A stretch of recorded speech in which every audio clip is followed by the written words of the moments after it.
नीम करोली बाबा वर्तमान भारत में ही नहीं विदेशों में भी बड़े संत के रूप में माने जाते हैं और उनके कारनामों से लोग उन्हें दिव्य पुरुष मानते हैं।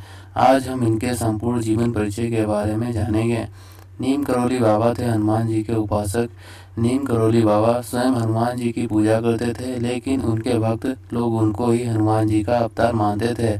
मतलब अब नीम करोली बाबा इस दुनिया में नहीं है, लेकिन उनके भक्त उन्हें आज भी उतनी ही श्रद्धा से मानते हैं। नीम करोली बाबा का आश्रम उत्तराखंड के कैंची धाम में है, जहां लोग देश विदेश से उनसे मिलने पहुंचते हैं। पहाड़ी इलाके में बने इस मंदिर में 5 देवी देवताओं के मंदिर हैं, जिनमें से एक हनुमान जी का मंदिर भी है।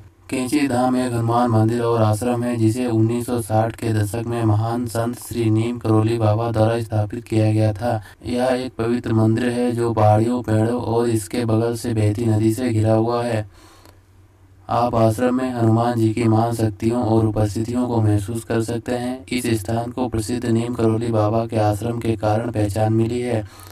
सुंदर स्थान इस जगह की खूबसूरती को और भी बढ़ा देता है। अब बात करते हैं नीम करोली बाबा के जीवन के विषय में। नीम करोली बाबा का नाम लक्ष्मी नारायण शर्मा था और उनका जन्म उत्तर प्रदेश के अकबरपुर में वर्ष 1900 के आसपास हुआ था और मात्र 17 वर्ष की उम्र में उन्होंने ज्ञान की प्राप्ति कर ली थी।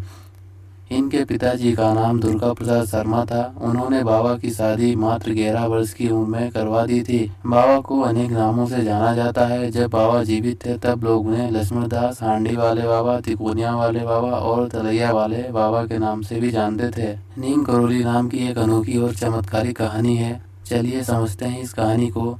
अंग्रेजों के समय की बात है, जब बाबा फर्स्ट क्लास कंपार्टमेंट ट्रेन में सफ़र कर रहे थे, लेकिन उनके पास टिकट नहीं था। लेकिन जब टीसी आया तो उनसे बाबा को अगले स्टेशन नीम करोली में उतार दिया।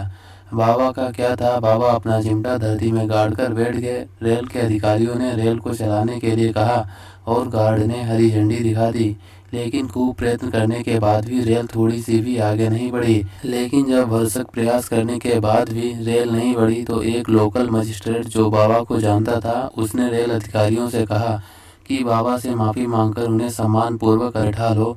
और जैसे ही बाबा बैठे ट्रेन चल पड़ी। तब से इनका नाम नीम करोली बाबा पड़ा। नीम करोली बाबा के 2 बेटे और एक बेटी थी। उनका एक बड़ा बेटा अनेक सिंह अपने परिवार के साथ भोपाल में रहता है और उनका छोटा बेटा धर्म नारायण शर्मा वन विभाग के रेंजर पद पर रहा, जिनका हाल ही में निधन हो गया। बाबा ने 11 सितंबर 1973 को वृंदावन में अपने शरीर का त्याग कर दिया।